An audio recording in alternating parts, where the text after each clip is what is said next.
En este trabajo de investigación sobre la autenticidad de la restauración de la arquitectura, se realizará un breve resumen con opiniones propias sobre el artículo leído. Igualmente, resumiendo el mismo artículo, se tocarán variedad de pensamientos e ideales que se obtienen sobre la restauración desde la Edad Moderna hasta el presente. Se discute sobre la evaluación del pensamiento en relación con el tema y las razones por las cuales hay acciones que se deberían tomar y por qué hay otras que deben encontrarse rotundamente prohibidas. A pesar de encontrar discrepancia entre algunos pensamientos y expresiones, al final se llega a una conclusión mutua en la cual es difícil no llegar a coincidir, ya que toma siempre como base el respeto total hacia el objeto considerado como patrimonio histórico. Igualmente, se realiza un desglose más detallado de aquellas figuras importantes que fueron relevantes en esta gran discusión sobre el tema de la restauración arquitectónica, al igual que las cartas que fortalecen y protegen estos patrimonios históricos. También, para cerrar el trabajo, se mencionan algunos de estos patrimonios históricos que son bastante característicos que se encuentran a través del mundo. Realizando un pequeño extracto de lo que habla el artículo de la autenticidad en la restauración de la arquitectura, como mencionamos anteriormente, se abre un gran debate, el cual es permanente verdaderamente, que sigue en pie hasta el día de hoy. En este artículo se tocan las visiones europeas particularmente, dando inicio desde la Edad Moderna. En los últimos tiempos se ha reforzado la presencia de otro elemento muy importante de la restauración, la cual es la rehabilitación. Esta procura recuperar la esencia del sujeto con todas sus características fundamentales y el mayor número de elementos originales deben ser conservados en lo posible. Igual, dentro de este artículo se habla mucho de la Carta de Venecia, la cual recomienda igualmente que se conserve todo en su mayoría en vez de intervenirlo. Es decir, evitar en todo lo posible las reconstrucciones e intervenir en toda su autenticidad y honradez posible, ya que estos son elementos que requieren y merecen un respeto rotundo. Siempre será recomendado dejar rastros de las operaciones realizadas para procurar destacar la autenticidad del elemento. Es decir, siempre que se intervenga es necesario dejar visto qué es lo nuevo y qué es lo original. Actualmente cobra aún mayor importancia la necesidad del mantenimiento y consideración de que si vamos a hablar de realizar una restauración y es obligatorio realizarla porque no queda otra opción, esta debe realizarse de manera excepcional y únicamente cuando sea extremadamente necesario, manteniendo la intervención a realizar al nivel más mínimo y detallado posible. Para cerrar este punto, el artículo a analizar es básicamente una recopilación y análisis del pensamiento alrededor de la restauración y su autenticidad y cómo han variado y evolucionado con los años y cómo los diferentes puntos de vista de autores y arquitectos influyen grandemente en las corrientes que tomaban carácter en varias partes del mundo. Estas también creaban disputas entre sí, al igual que debates para lograr llegar a un acuerdo en donde ambas corrientes estuviesen de acuerdo. Dentro del artículo también se mencionan varios personajes influyentes, los cuales tuvieron grandes opiniones e idealizaciones sobre lo que se podía hacer y lo que no se podía hacer. Uno de ellos es Giuseppe Cristinelli.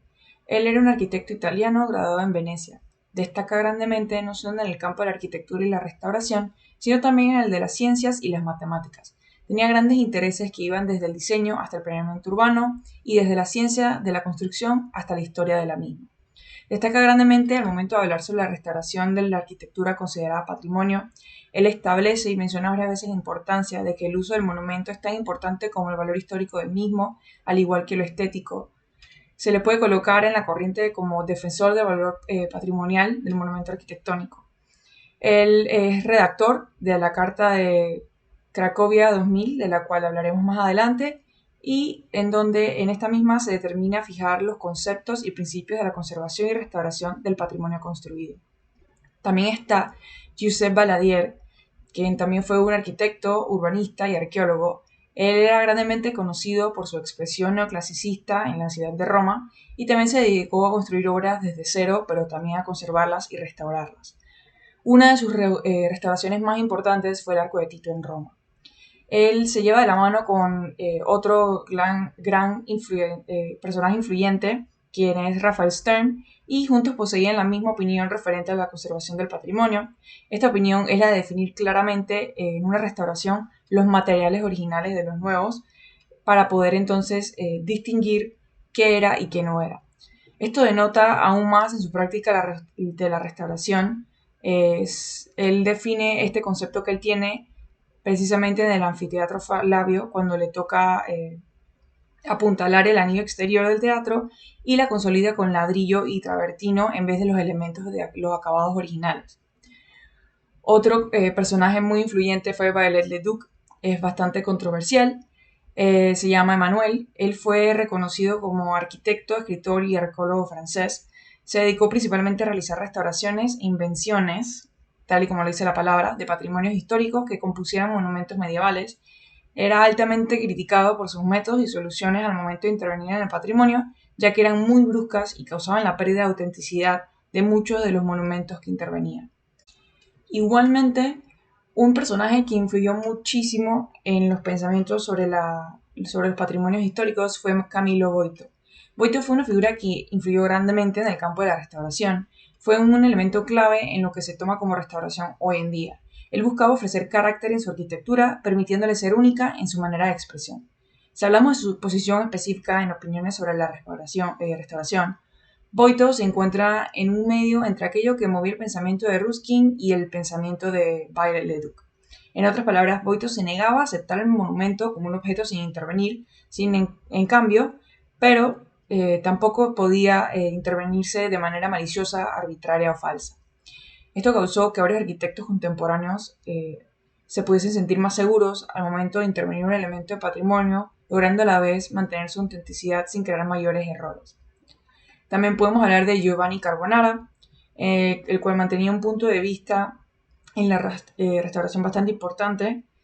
Él posee una fundación altamente investigada y estudiada, que es de lo cual en realidad se basa en lo que él cree en base a la restauración. Forma parte de los arquitectos que conforman la idealización de una restauración crítica.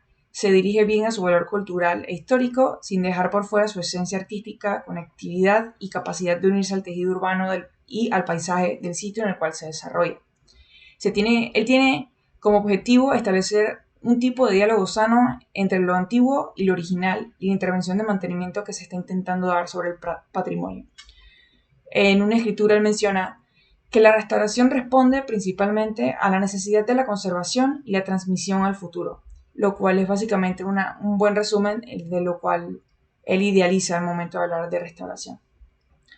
Otro muy buen ejemplo para finalizar de personajes influyentes es Gustavo Giovanni.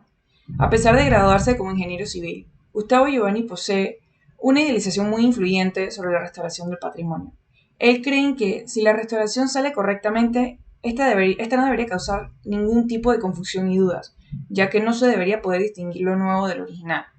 Su doctrina se podría decir o denominar como restauración científica, en donde se conserva todo al máximo, sea el total del monumento, el entorno o cualquier cosa que conforme el patrimonio histórico. Entonces esto nos da a entender que la restauración es imposible de fijar con conceptos y criterios unívocos, o sea, no se puede llevar a cabo de una sola manera. Su pensamiento sobre el patrimonio se encuentra entre el mantenimiento del estado del monumento original y la posibilidad de una restauración estilista, pero que a la vez soporte el estilo original del monumento.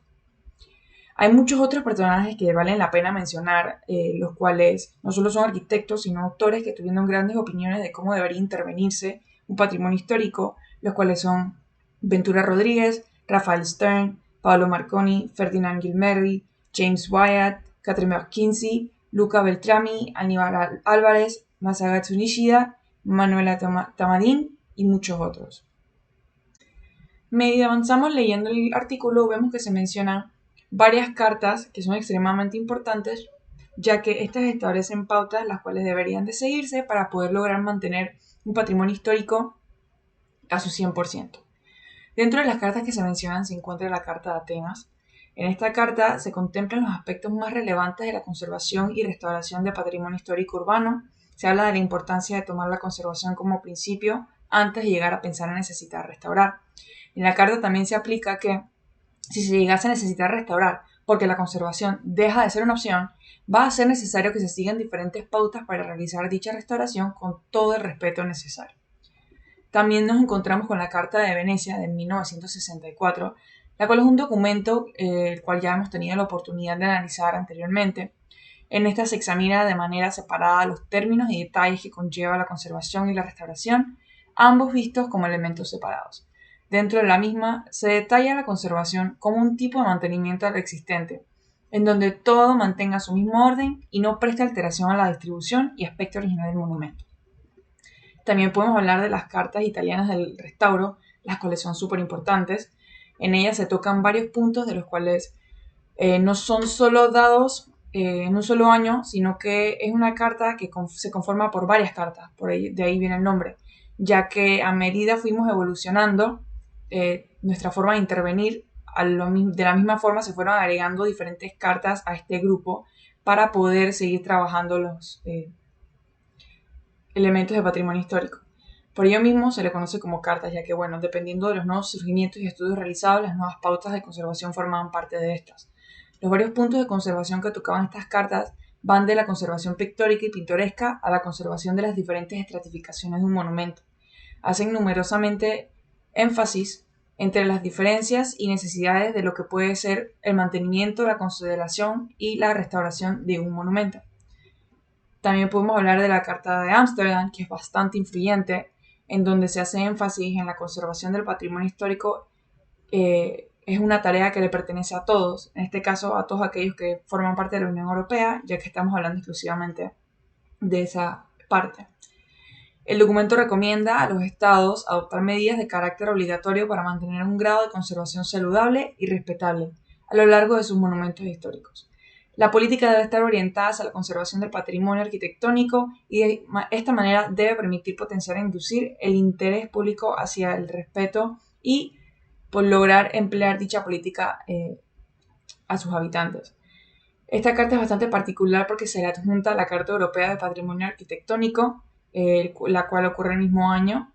Con esta edición se busca realizar un desglose en las pautas y cómo estas nuevas políticas convienen ser empleadas para lograr ser eficaces y obligatorias. También tocamos la Carta de Burra, la cual es básicamente una guía más que nada, son como instrucciones a seguir para saber conservar o cómo intervenir. Es básicamente eso, un paso a paso para realizar y gestionar los sitios donde se encuentran elementos de patrimonio cultural.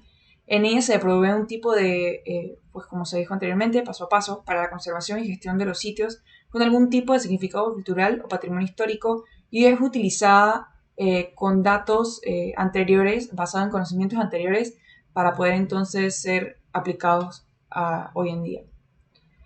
También leemos sobre la Carta de Nara, sobre la autenticidad, una carta realizada en Japón.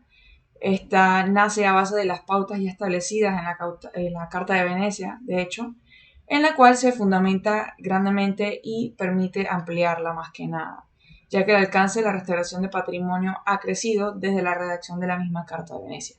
La idea principal de esta Carta de Nara es la de aclarar y comprender los aspectos de la memoria colectiva de la humanidad, en un mundo en el que la identidad cultural se busca sin necesidad de llegar a los extremos de nacionalismo agresivo o supresión de culturas.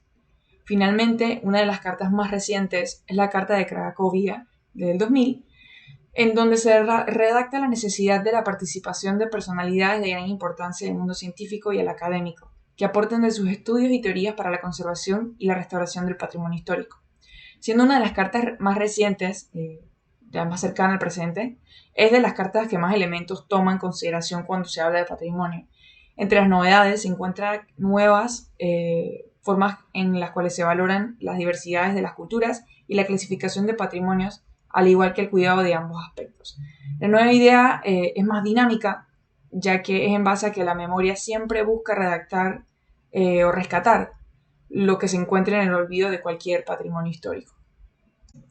Llegando a nuestro último tema, también es importante mencionar los lugares patrimoniales más destacados que se mencionan varias veces en este artículo, que no necesariamente son utilizados como ejemplos, sino que son algunos de los cuales también han sido intervenidos por estos diferentes autores o arquitectos que pues tenían bastante opinión sobre el tema.